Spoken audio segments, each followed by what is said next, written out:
In this lesson, we're taking a look at minor 7th chords.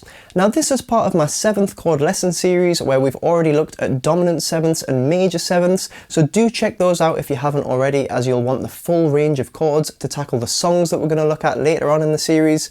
Now you can also download some chord diagrams and extra resources from my Patreon page, which is linked in the description, and there's also a link there to a 7th chord theory video if you're interested in that element as well. But for now, let's dive in and take a look at these minor 7th shapes. So we'll start with A minor 7, and like the previous two videos, we have two options for this one because we can add the 7th in two different octaves. So if we start with the first option, we've got just a normal A minor chord to begin with. And just like with the dominant 7, we have to add a G note to add the 7th to the A chord. So we're going to do this first of all using the open G string by removing the 3rd finger. So we've now got the open A, then 2nd fret D, open G, 1st fret B, and open high E. So that's quite an easy, accessible way to get from a normal A minor to an A minor 7. You just have to make sure that the 2nd finger doesn't lie down too flat, that it mutes that G string, otherwise it'll remove the 7th character. But that's your first option for an A minor 7. Now for the second option, where we're adding the 7th in the upper octave, if once again we start with a normal A minor, we're going to do this by adding the G note on the 3rd fret of the high E string with the little finger. So little finger can just pop down on that 3rd fret there, and now if we listen to the chord, we have just a slightly brighter voicing with the 7th on top there. You could combine the two, so you could have the 3rd finger off to have the open G and the little finger on the top string. Similar sort of voicing, just a subtle difference, but we'd be doubling the 7th in that one. You've just got to try them all and use whichever one works for the musical situation that you happen to be in. And just remember, in all of these chords, you want to be getting the thumb over the top to mute that low E string. That keeps the open A on the bottom for the root of the chord, and then you've got your A minor 7ths above that. Next we'll take a look at E minor 7, and we've got two usable options here. Now the reason I say usable is because we could just take a normal E minor and take the 3rd finger off to open up the D string. This would technically be an E minor 7, but if you have a listen to it,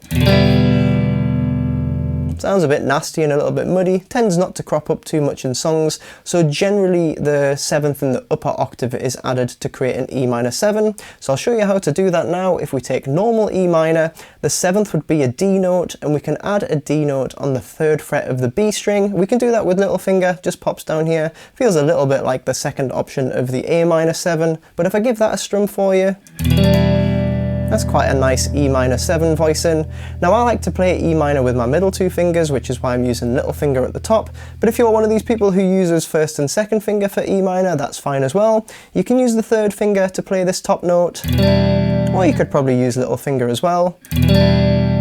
So just try them all and go with whatever is most comfortable. Now I do want to show you another variation on this. We're keeping the same 7th, but we're going to add an extra note for a brighter voicing. So for this one, we do have to use 1st and 2nd finger to play the normal notes of the E minor, and then that 3rd finger is going to go down on the D note on the 3rd fret of the B, but then little finger is going to pop onto the top string. So if I play this for you, this is a really nice voicing. It's still just an E minor 7 because that little finger's just duplicating a G note. You might recognise this chord from the start of Wonderwall and Wish You Were Here, which are both pretty popular songs on guitar, so worth knowing about. And because these are E chords, we don't need any muting, because normally in E chords you want to hear all 6 strings. Now we'll take a look at D minor 7, and like most types of D chords, we've just got the one open voicing for this chord, so I'll take you through that one. It is only played on the top 4 strings, but there is a bit of trickiness to it because it does include a 1st finger bar. So if I just show you the chord in full to start off with, that would look and sound like this. So you can see I've got my thumb coming over the top to mute the bottom 2 strings. Then I've got the open D string as the root note. 2nd finger is playing the 2nd fret on the G. And then if I isolate the 1st finger, you can see that it's barring the 1st fret on the top 2 strings there.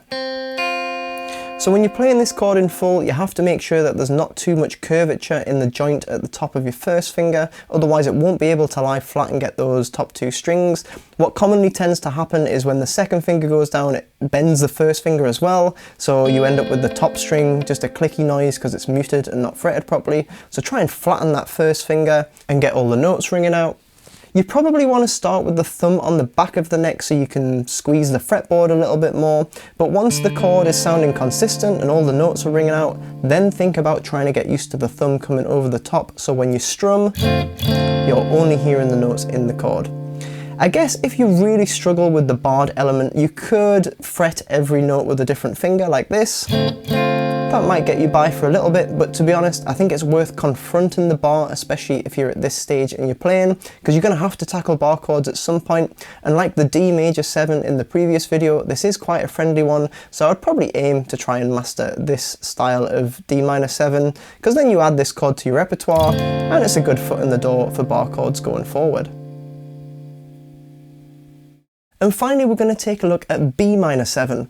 Now, we've mainly focused the past few lessons on open chords, but since we're veering into bar chords a little bit with the D chords, I'm going to show you this B minor 7 as a bonus in case you want to develop your barring ability and work towards playing full bar chords.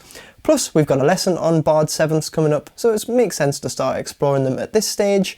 Now, this is going to be rooted on the 2nd fret of the A string, which is a B root note, so if I show you the full chord, that would sound like this. But because we've got no open strings in this one, we can actually shift it left and right for different root notes. So for example, if I shift up to the 3rd fret, this would be a C minor 7, and then the 5th fret would be D minor 7, and so on. So getting this chord down will enable you to start exploring higher up the neck as well. So if we get into the nitty-gritty of this chord, most of the work is going to be done with the 1st finger, and as I mentioned, the root note is the B note on the 2nd fret of the A string, so start by fretting that one, and then we also need the 4 strings above that in pitch barred as well. So I'm not going to go into too much detail on barring technique because that requires a video of its own really, but you want to be barring the top 5 strings on the 2nd fret to start with. Really try squeezing it with your thumb on the back of the neck as well, but try and get all of those notes ringing out. Doesn't sound too good yet, but it's just for technique practice. Now long term, you also want to use the tip of the finger to mute the low string because we don't want to hear the low E in this one. So that's something to aim for later down the line, but for now, just try and get the top 5 strings ringing out.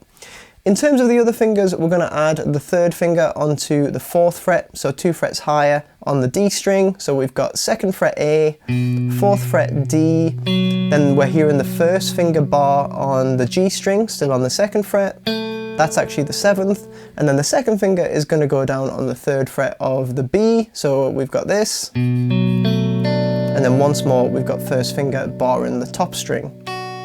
So for the perfect chord, we've got the bottom string muted, then it's 2nd, 4th, 2nd, 3rd, and 2nd fret on the top string, and this gives us a B minor 7. Now as I mentioned, the muting is something that's going to come along later on, so for now just try and get those top 5 strings ringing out. That would be ideal to get down first and then clean it up later on. Barring is a really difficult thing to get into, so don't worry if this takes a little bit of work, might even be a few months, but that's fine. It's just a gauntlet that we've all got to go through as guitar players. So there you have some minor 7th chords. Be sure to check out the full 7th chord series to learn the other types of 7ths and some songs to put them into practice. That's linked in the description along with my Patreon page where you can download some chord diagrams and extra resources, and there's also a link to my 7th chord theory video there if you're interested in that also.